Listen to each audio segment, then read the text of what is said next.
morning everyone. Welcome back. I hope you would have seen my introduction lecture. Today I am going to start CA Final Paper 8 Indirect Tax Part 1 GST. आप लोगों को GST का weightage मालूम है indirect tax paper के अंदर 75 marks out of 100 marks. So obviously GST is the key to get the exemption marks in indirect tax paper. Along with this, GST is also going to help you to get aggregate in group 2. अब student के दिमाग में जो सबसे पहला question आता है, क्या जीएसटी इनकम टैक्स लॉ की तरह वास्ट है? GST is one of the smallest tax law of India. आप लोगों के सिलेबस में सीजीएसटी एंड आईजीएसटी है. Go to CBIC website, download CGST and IGST bare act. You are going to see 120 pages. How much? In total, you are going to see only 120 pages. Now go to Google and find out Income Tax Payer Act. You may get older version, लेकिन आपका analysis के लिए काम चल जाएगा, study के लिए काम नहीं चलेगा. You are going to see 1065 pages in income tax. So GST in total 120 pages only versus income tax 1065 pages. You people are smart enough to conclude, so I leave it to you. Now let's start our journey towards GST with chapter 1 GST in India and introduction. We are going to discuss in this chapter overall structure of GST. GST में जो various act है, CGST, HGST, UTGST, IGST and compensation cess, we are going to discuss that. Okay.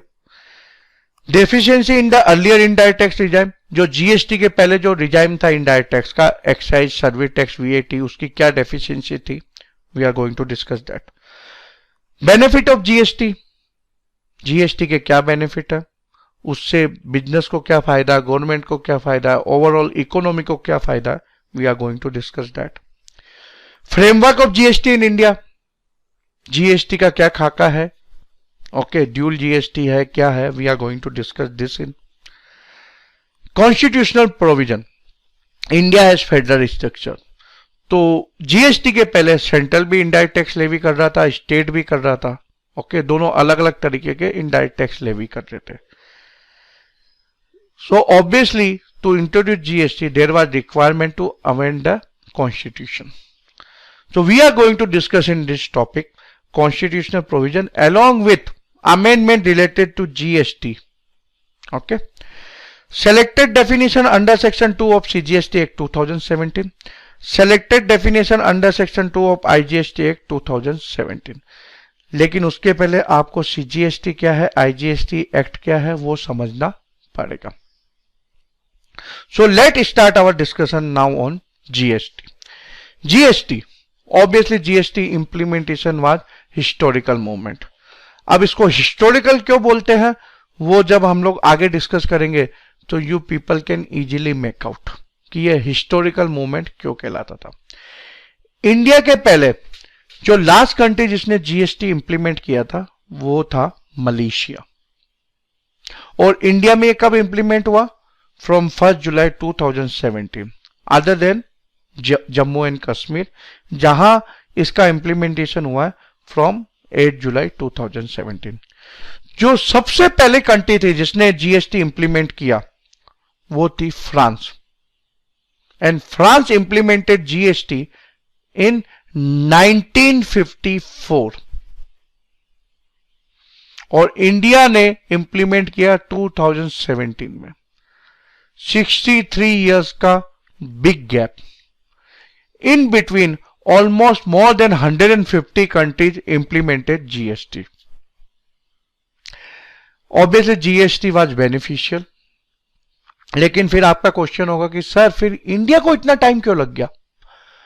तो India में जब ये concept आया, मतलब जब ये बोला कि जीएसटी इंप्लीमेंट होना चाहिए, उस कंसेप्ट से, मतलब उस आइडिया से एक्चुअल इंप्लीमेंटेशन तक 16 साल लग गए. क्यों?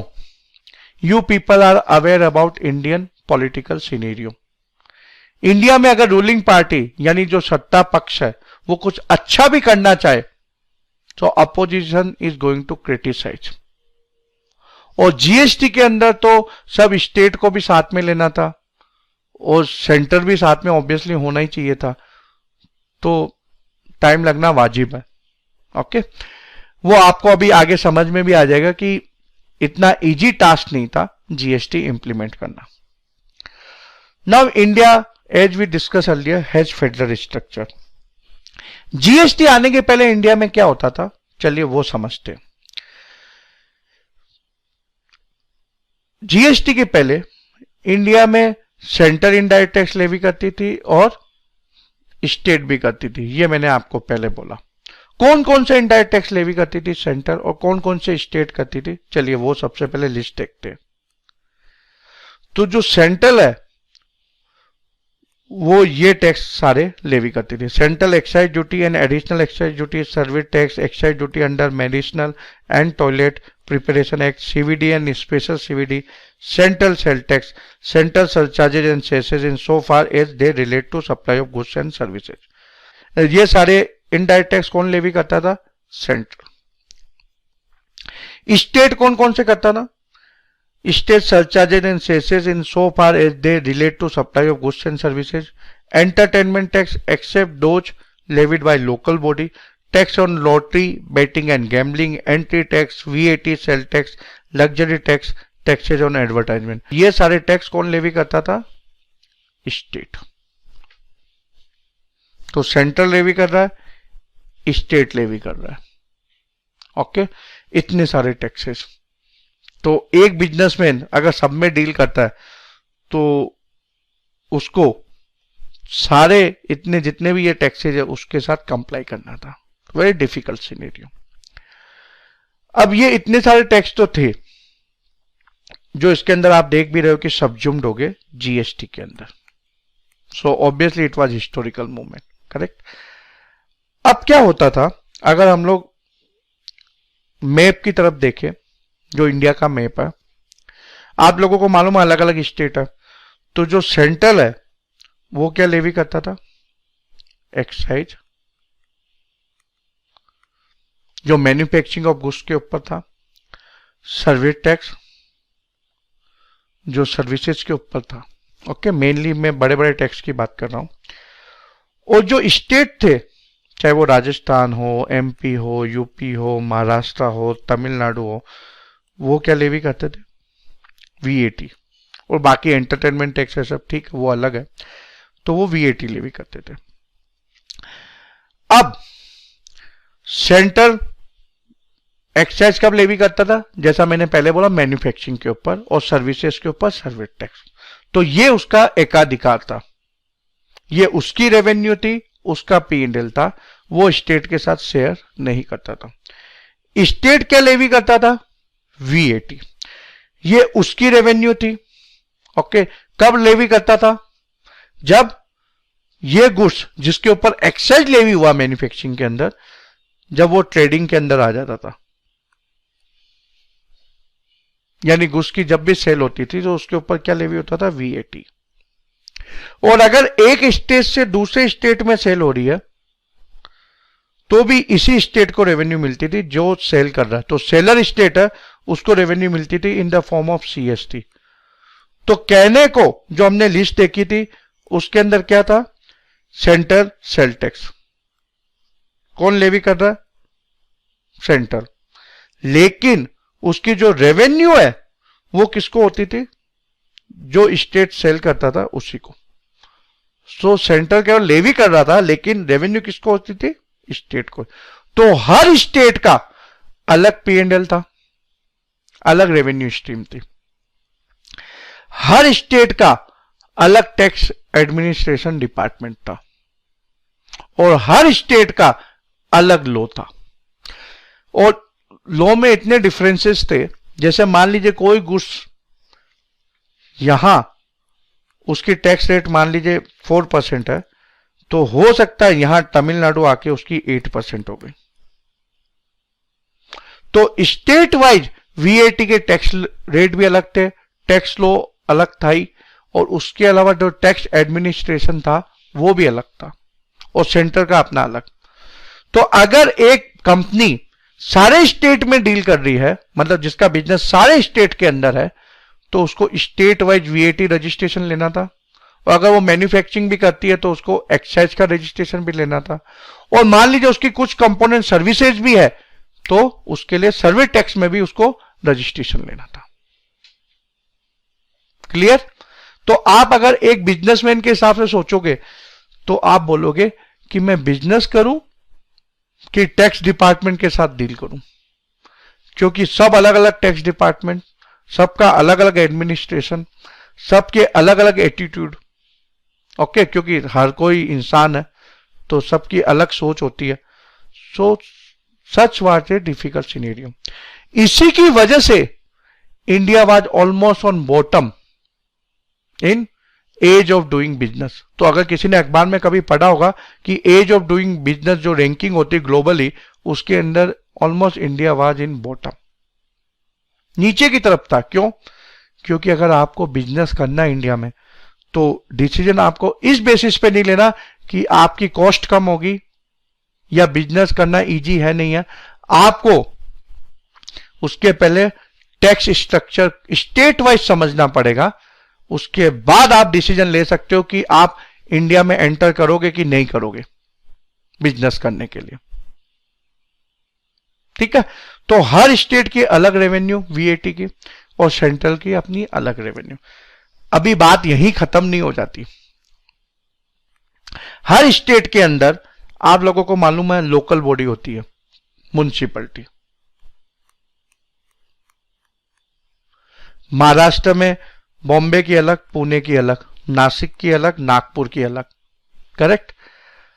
अब जो ये म्युनिसिपैलिटी है, जो लोकल बॉडी है, उनकी भी रेवेन्यू अलग।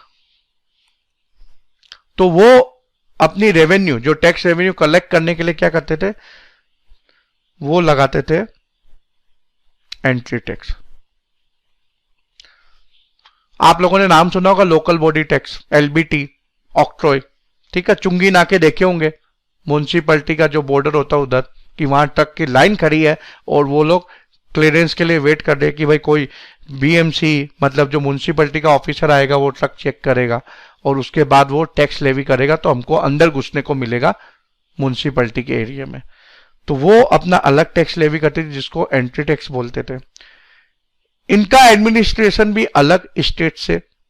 ठीक है? क्योंकि ये भी इंडिपेंडेंट बॉडी, इनकी रेवेन्यू अलग, और इसके साथ भी आपको, अगर आप घूस में डील कर रहे हो तो इनके साथ भी अलग से डील करना है, इनका लॉ भी अलग।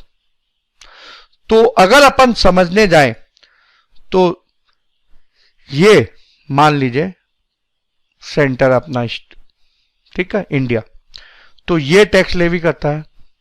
उसके बाद इसके अंदर मल्टीपल स्टेट है, ये अलग अलग वीएटी लेवी करते हैं और बाकी दूसरे टैक्स भी लेवी करते हैं, जैसे प्रोफेशन टैक्स, एंटरटेनमेंट टैक्स। हमको उतनी डिटेल में जाने की जरूरत नहीं है क्योंकि हम लोग का क्या समझना है, जीएसटी। केवल मैं आपको बैकग्राउंड समझा रहा हूं, बस दैट्स ऑल। इसके अंदर अलग अलग म्युनिसिपैलिटी, लोकल बॉडी, वो अलग टैक्स लेवी करते हैं। तो कोई कंपनी अगर सब जगह है तो उसको सबके साथ डील करना है। And you people can imagine how difficult it is. Correct? तो इससे क्या हुआ, इससे एक इनएफिशिएंसी इकोनॉमी के अंदर जनरेट हो गई। क्योंकि आप इकोनॉमी को बूस्ट कब मिलता है, जब आप प्रोडक्टिव हो। प्रोडक्टिव आप कैसे होगे, जब आपकी गुड्स और सर्विसेज की कॉस्ट बेयर मिनिमम होगी, and then you can compete globally. लेकिन आप वो करने की बजाय आप क्या कर रहे हो, टैक्स डिपार्टमेंट के साथ डील कर रहे हो, तो obviously there is certain cost attach to that, तो आप इनएफिशिएंट हो गए and you are unable to compete globally. Correct? तो ये सारे स्ट्रक्चर से इंडिया के अंदर before introduction of GST, GST ने क्या किया, इन सबको सबजुम्ड किया और एक सिंगल जीएसटी आ गया। पहले गुड्स और सर्विसेज के लिए अलग लॉ थे, अब जीएसटी सिंगल लो है, गुड्स एंड सर्विसेज टैक्स। ठीक है, तो आपको बेनिफिट तो कुछ समझ में आ गया होगा जीएसटी का। अब हम लोग ये समझते हैं कि जीएसटी का कौन सा मॉडल इंडिया ने अपनाया, कितने तरह के मॉडल हैं और इंडिया ने कौन सा अडेप्ट किया है।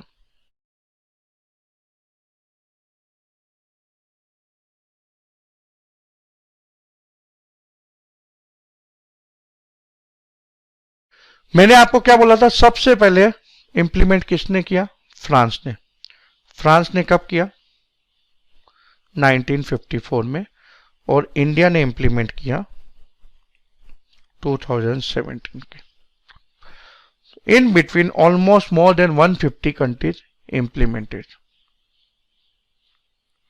जीएसटी। ठीक है, तो क्या क्या मॉडल है नॉर्मली जीएसटी के। सबसे पहले है नेशनल जीएसटी। नेशनल जीएसटी मतलब टैक्स कौन लेवी करता है, सेंटर, और वो डिस्ट्रीब्यूट करता है फिर रेवेन्यू स्टेट वाइज। ओके, तो it distribute the revenue state wise.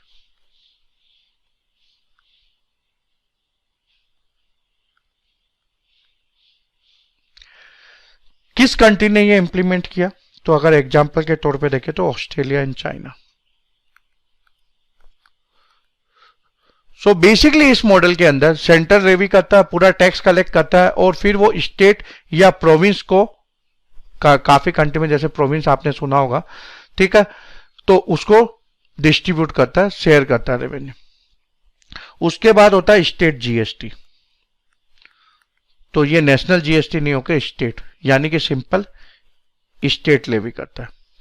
जैसे महाराष्ट्र ने अपनी अलग की, गुजरात ने अलग की, तमिलनाडु ने अलग की, कर्नाटका ने अलग की, उड़ीसा ने अलग की। ओके, तो इसका एग्जाम्पल है यूएसए।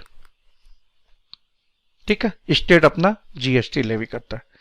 उसके बाद होता है नॉन कनकरेंट जीएसटी।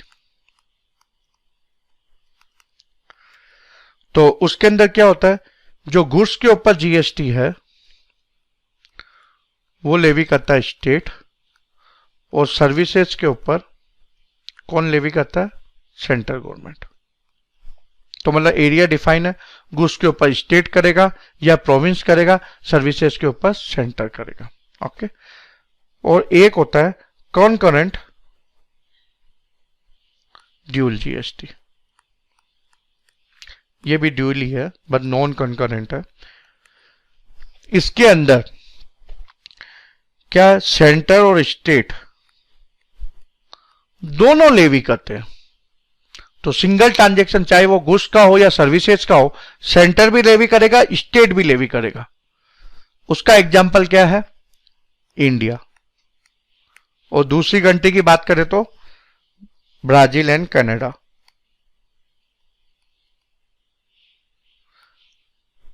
तो इंडिया ने कौन सा जीएसटी मॉडल अपनाया, कनकरेंट ड्यूल जीएसटी, यानी सिंगल ट्रांजैक्शन चाहे वो गुड्स का हो या सर्विसेज का हो, उसके ऊपर सेंटर भी टैक्स लेवी कर रहा है और स्टेट भी कर रहा है। इसलिए आप देखते हो CGST for centre, HGST for state. Okay, तो आपने सुना होगा मल्टीपल स्टेट वाइज जीएसटी लो है। इसी वजह से है क्योंकि एक ट्रांजैक्शन के ऊपर सेंटर भी लेवी कर रहा है और स्टेट भी लेवी कर रहा है। तो हमारे मॉडल को क्या बोलते हैं जो इंडिया में इंप्लीमेंट हुआ, ड्यूल जीएसटी मॉडल। ठीक है, ये केवल आपके नॉलेज पर्पज के लिए था, ये सब सिलेबस के अंदर नहीं है। ओके, लेकिन जब आपको हिस्ट्री मालूम चलेगी तभी आपको अच्छा लगेगा कि हाँ इंडिया में किस वजह से हुआ। तो because of the federal structure और जो हमने ये मैप देखा, इसकी वजह से India adapted practically dual GST model, जिससे कि आपस में झगड़ा नहीं हो। मान लीजिए इंडिया ने नेशनल जीएसटी मॉडल ये अपनाए तो क्या होगा, स्टेट मान जाएंगे क्या, नहीं मानेंगे। वेस्ट बंगाल तो पहले नहीं मानेगा, करेक्ट। ठीक है, स्टेट नहीं मानेगा कि भाई तू क्यों रेवेन्यू केवल अकेला कलेक्ट करेगा, बाद में तो डिस्ट्रीब्यूट करेगा, मैं तेरे से नहीं मांगूंगा, मेरे को तो अपना शेयर अलग चाहिए। तो इंडिया के पॉलिटिकल सिनेरियो आप जानते हो, तो वो डिफिकल्ट था। स्टेट वाइज जीएसटी करे तो सेंटर को रेवेन्यू कैसे मिलेगी, और नॉन करंट तो चल ही नहीं सकता, क्योंकि उसमें एक मिसमैच हो जाता है कि गुड्स के ऊपर कौन लेवी करेगा, स्टेट लेवी करेगा, और सर्विसेज के ऊपर सेंटर करेगा। तो अगर सर्विसेज सेक्टर बढ़ता है तो सेंटर को रेवेन्यू ज्यादा मिलेगी, गुड्स की सेक्टर की ग्रोथ होती है तो स्टेट को रेवेन्यू ज्यादा मिलेगी, तो एक मिसमैच हो जाता है। तो इसलिए इंडिया ने बीच का रास्ता अपनाया और बोला कि we are going to implement dual GST model, जहां हर ट्रांजेक्शन के ऊपर, चाहे वो गुड्स हो या सर्विसेज हो, सेंटर भी लेवी करेगा और स्टेट भी लेवी करेगा। Am I clear? ठीक है, तो इंडिया ने यह मॉडल अपनाया। नाउ अब जो दूसरी इंपॉर्टेंट बात होती है कि चलो इंडिया ने यह मॉडल अपना लिया ड्यूल जीएसटी, अब अगर हम वापस जाए पुराने जमाने में, मतलब टैक्स रिजाइम के पहले क्या होता था, तो हमने ये तो देखा हर स्टेट अपना अपना लेवी करता था, करेक्ट। लेकिन अगर एक स्टेट से दूसरा स्टेट होता था तो क्या होता था, मैंने बोला था सेंट्रल टैक्स। कहने को लेवी कौन करता था, सेंटर, लेकिन रेवेन्यू किसकी थी, वो जो स्टेट सेल करता था वो। ठीक है, तो अगर अपन देखें तो मैंने आपको ये एग्जांपल भी लिया था, करेक्ट। तो पहले जो था वीएटी रिजाइम की हम बात करें तो पहले वीएटी में क्या होता था, मान लीजिए एक स्टेट है, उसका हम लोग नाम देते हैं S1, दूसरा स्टेट है जिसका हम लोग नाम देते हैं S2। ओके, तो अलग अलग वीएटी लो, आपको मालूम है इसका वीएटी अलग होगा और इसका वीएटी लो अलग होगा। ओके, तो अगर इंट्रा स्टेट है कोई दिक्कत नहीं है, इस स्टेट का इस स्टेट में सेल हो रहा है, आप किराना की शॉप पे जाते हो, कुछ आइटम बाई करते हो, तो वही स्टेट है, तो इस स्टेट को रेवेन्यू होती थी। तो जो रेवेन्यू थी वो क्या थी, इसको हम लोग बोलते हैं ओरिजिन बेस। ओरिजिन बेस मतलब जो सेलर स्टेट है उसको रेवेन्यू मिलती थी। ठीक है, कहीं भी कंज्यूम हो दुनिया में कोई मतलब नहीं, जो सेल करता है उसको रेवेन्यू मिलती थी। ठीक है, तो मान लीजिए इंटर स्टेट होता है, S1 से S2 के अंदर सेल होता है, तो वो रेवेन्यू किसकी होगी, seller state origin base S1 की। कैसे होगी, वीएटी लो तो लगेगा नहीं, इंटर स्टेट है, क्योंकि वीएटी तो क्या होता था, इंटर स्टेट पे लगता था, स्टेट के अंदर। तो आपने क्या डिस्कस किया था, सीएसटी, करेक्ट। तो सीएसटी इसके ऊपर एप्लीकेबल होता था, जो सेंट्रल लेवी करता था। और मैंने आपको क्या बोला था कि ये सेंट्रल लेवी जरूर करता है, लेकिन वो रेवेन्यू किसकी है, जो ये सेंट्रल लेवी करता था रेवेन्यू किसकी थी, जो सेलर स्टेट था वो। तो ये रेवेन्यू किसकी थी, सेलर स्टेट की। तो चाहे ये कंज्यूम इधर जाके हो रहा था, लेकिन रेवेन्यू किसकी थी, इसकी। तो सेंटर केवल, क्योंकि दो स्टेट का मामला है, मीडिएटर कौन है, सेंटर है, तो सेंटर मीडिएटर के रूप में कलेक्ट करके इस स्टेट को दे देता था। बेसिकली वो कलेक्ट भी नहीं करता था, वो केवल लेवी करता था। ठीक है, स्टेट डायरेक्टली कलेक्ट करता था। ओके, तो ये सीएसटी हो गया। ओके, तो ये टैक्स जो था वो अपन उसको क्या बोलते हैं, ओरिजिन बेस टैक्स, कि जहां गुड्स का ओरिजिन है, मतलब जहां से सेल हो रहा है, उस स्टेट को रेवेन्यू मिलेगी। अब जीएसटी क्या है, चलिए वो भी समझ लेते हैं। जीएसटी इसका ठीक अपोजिट है। मैं अपोजिट क्यों बोल रहा हूं, चलिए समझते हैं। पहले सेम एग्जांपल लेते हैं अब अपन। ये S1 एक स्टेट, ये S2 दूसरा स्टेट। अब मान लीजिए इनके बीच में इंटर स्टेट ट्रांजेक्शन होता है, तो वीएटी के सिनेरियो में क्या था, सीएसटी अप्लाई होता था। मतलब वीएटी तो क्योंकि इंटर स्टेट था, तो सीएसटी अप्लाई होकर रेवेन्यू किसको मिलती थी, S1। जो जीएसटी है वो कंजम्पशन बेस्ड टैक्स है। क्या है, उसको हम लोग क्या बोलते हैं, जीएसटी को कंजम्पशन बेस टैक्स। तो अगर आप देखोगे मैंने यहां लिखा भी है बुक के अंदर, कंजम्पशन बेस टैक्स। तो कंजम्पशन बेस्ड टैक्स का मतलब ये है, ये अगर S2 को सेल करता है, स्टेट 1 स्टेट 2 को सेल करता है, तो कंजम्पशन कहां हो रहा है, मान लीजिए यहां हो रहा है, तो रेवेन्यू किसको मिलेगी, इसको मिलेगी। पहले क्या होता था, सेलर स्टेट को मिलती थी, जिसको हम लोग ने क्या नाम दिया था, ओरिजिन बेस। तो पहले रेवेन्यू इसको मिल रही थी, अब ये शिफ्ट होके अब इसको रेवेन्यू नहीं मिलेगी, जहां कंज्यूम हो रहा है उसको रेवेन्यू मिलेगी। तो इट इज जस्ट अपोजिट। तो पहले सेलर स्टेट को मिल रही थी, अब जो कंज्यूम करेगा उसको मिलेगी। तो इसको अपन क्या बोलते हैं, कंजम्पशन बेस्ड टैक्स, जो जीएसटी है। और पहले वाला क्या था, ओरिजिन बेस। अब इसका इकोनॉमी के ऊपर क्या फर्क पड़ेगा, समझे वो, चलिए समझते हैं। आपने सुना होगा कि हिमाचल प्रदेश के अंदर काफी फार्मा कंपनी है, करेक्ट, और गोवा के अंदर काफी एफएमसीजी कंपनियों ने फैक्ट्रियां लगाई। कभी आपने सोचा वो क्या कारण है कि वो लोग गोवा के जैसे टूरिस्ट प्लेस में ओके जाके एफएमसीजी की फैक्ट्री लगाते हैं, जहां मैन पावर कम है, रॉ मटेरियल की अवेलेबिलिटी कम है, या हिमाचल प्रदेश जो हिली एरिया है जहां ट्रांसपोर्टेशन यानी जो लॉजिस्टिक अपन देखते हैं उसमें टाइम ज्यादा लगेगा, सप्लाई चेन मैनेजमेंट आपकी लंबी होगी, जहां मैन पावर भी कम है, ठीक है, वहां जाके फार्मा कंपनियों ने फैक्ट्री का सेटअप किया।